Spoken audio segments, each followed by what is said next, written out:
Olá, meu nome é Lana e eu estou aqui para falar sobre o trabalho que tem como título Relação entre os índices de precipitação e a qualidade das águas na cidade de Natal, Rio Grande do Norte. Primeiramente, nós sabemos que a água é de suma importância para a sociedade como um todo e, portanto, o bom gerenciamento dela vai beneficiar todos os seres vivos, principalmente o ser humano, garantindo uma boa qualidade de vida e o desenvolvimento sustentável, bem como a preservação dos nossos, dos nossos recursos hídricos. E ela, quando ela é mal gerida, ela vai acabar acarretando uma série de problemas para a sociedade como um todo, gerando principalmente a degradação dos mananciais e doenças de veiculação hídrica, como cólera, malária, dengue, entre outras doenças.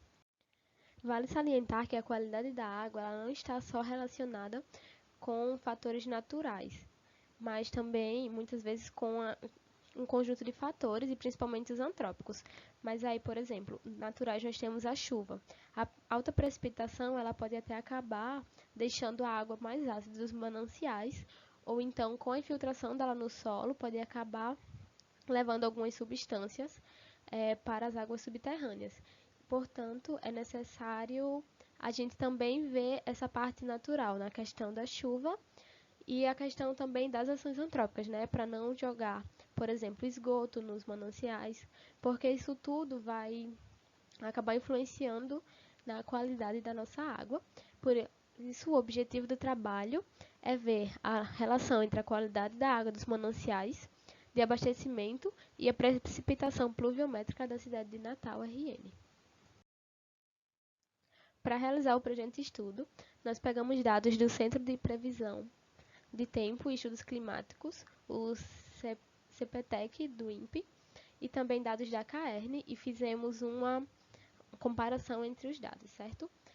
A gente levou em consideração que na cidade de Natal ela é toda abastecida pela Companhia de Águas e Esgotos do Rio Grande do Norte, a CAERN, e 70% do abastecimento da cidade é feito por poços tubulares, portanto, oriundos da água subterrânea. E 30% é abastecido pela Lagoa do Jiqui, uma água superficial. Então, a gente precisa levar em consideração os parâmetros pluviométricos e antrópicos para a qualidade dessas águas. E aí foram analisados o cloro residual livre, a turbidez, o nitrato, coliformes totais e a cor aparente em todo o decorrer do ano de 2017. Onde a CAERN disponibilizou esses dados e nós utilizamos para fazer uma comparação. Nós tivemos por resultado essa tabela, certo? Que ela foi produzida no Excel com os dados disponibilizados pela CAERN, onde a gente organizou os parâmetros por amostra das análises e a porcentagem em conformidade de cada mês. Na parte de nitrato, foi feito um levantamento semestral. Então, a gente só tem os dados do primeiro semestre e do segundo semestre, sem mais detalhamentos. E a gente vai poder observar algumas coisas, como no cloro residual livre, não ter a presença de nenhum resultado em 100% de conformidade.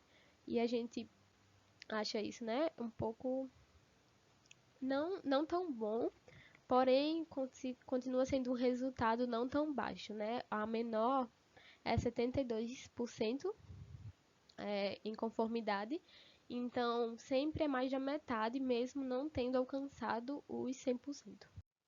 Na questão da turbidez, a gente alcançou 100% de conformidade nos meses de fevereiro e dezembro, e na cor aparente também não apresentou 100% em conformidade mais uma vez, em nenhum dos parâmetros, mas também não passaram dos 72 para baixo. Então, continua sendo um resultado, assim, bom consideravelmente. No nitrato, nós tivemos no primeiro semestre 71,2% em conformidade. Esse foi mais baixo, e já no segundo semestre foi 77,3%. A gente não tem como saber quais os meses específicos que foram mais, assim, como podemos dizer, mais definitivos para esses semestres, mas a gente já sabe que no primeiro semestre já não foi um resultado tão bom quanto o segundo, mas mesmo assim são resultados bons. Na questão de coliformes totais, nós tivemos no mês de setembro 100% em conformidade e os outros não ficaram abaixo dos 90%. Então, acaba sendo uma coisa boa. Na verdade, nenhum mês ficou abaixo de 97%. Então, é um parâmetro muito bom a ser analisado no ano de 2017.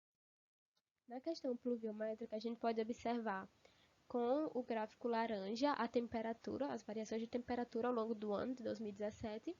E nas colunas azuis, a gente pode observar a variação da chuva, certo? E a gente pode ver a precipitação em milímetros, representado pelas colunas azuis, e a temperatura em graus Celsius nos pontinhos laranja. E a gente observa que nos meses onde a temperatura foi mais alta, teve uma baixa precipitação, mas nos meses seguintes a precipitação ela já foi bem maior. E aí, daí a gente foi tirando algumas relações, como a gente pode ver, certo? No mês de setembro, teve a menor temperatura, 23 graus Celsius. E teve 100% de conformidade em coliformes fecais. Esse parâmetro de coliformes ele já foi comprovado que as bactérias elas se desenvolvem melhor em altas temperaturas. Então, na menor temperatura já se esperava-se isso, e foi o único mês com 100% de conformidade. Em fevereiro teve a maior temperatura, e aí levou em consideração que teve 100% da conformidade em turbidez. Mas aí a gente teve o pior resultado na cor aparente, com 72,5% em conformidade. E assim, geralmente são parâmetros que eles estão interligados entre si, geralmente apresentam um resultado parecido, mas aí tem que ser levado em consideração outros parâmetros, não só a temperatura ou precipitação, para poder ver como é a qualidade desses parâmetros, certo? Também tem a questão do tratamento em si. No mês de abril teve o maior índice de chuva, e aí a gente percebeu que nenhum percentual foi igual a 100%. Então a gente vê que as chuvas, elas acabam influenciando sim, principalmente porque a estação de tratamento de água do Rio Grande do Norte, as estações, elas são a céu aberto. Então elas estão sim sujeitas a ações da natureza, como chuva e temperatura, que foram as analisadas, certo?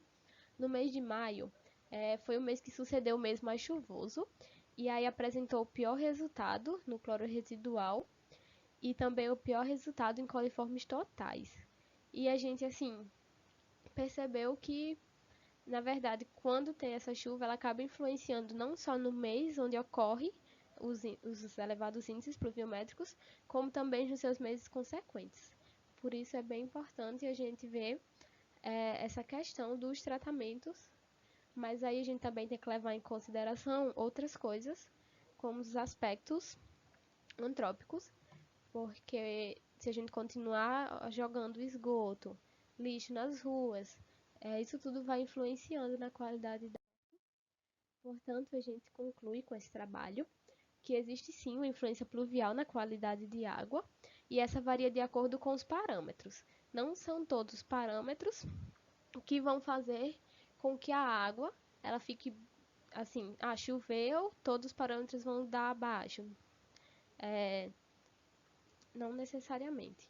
Então, o cloro residual livre não possui grandes alterações. Já a cor aparente apresentou quedas na porcentagem nos meses com maior índice pluvial.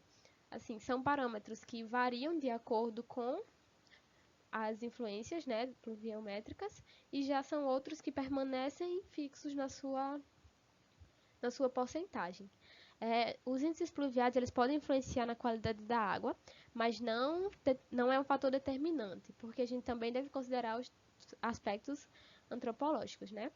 E por isso a gente teve uma conclusão que o desenvolvimento de uma consciência tem que visar preservar o meio ambiente a partir da educação ambiental para contribuir de maneira efetiva na mitigação dos impactos gerados. Então a gente tem que ter uma consciência ambiental para a gente cuidar dos nossos mananciais, não ficar poluindo os nossos mananciais, porque as nossas ações elas vão influenciar diretamente na qualidade da nossa água e da nossa vida.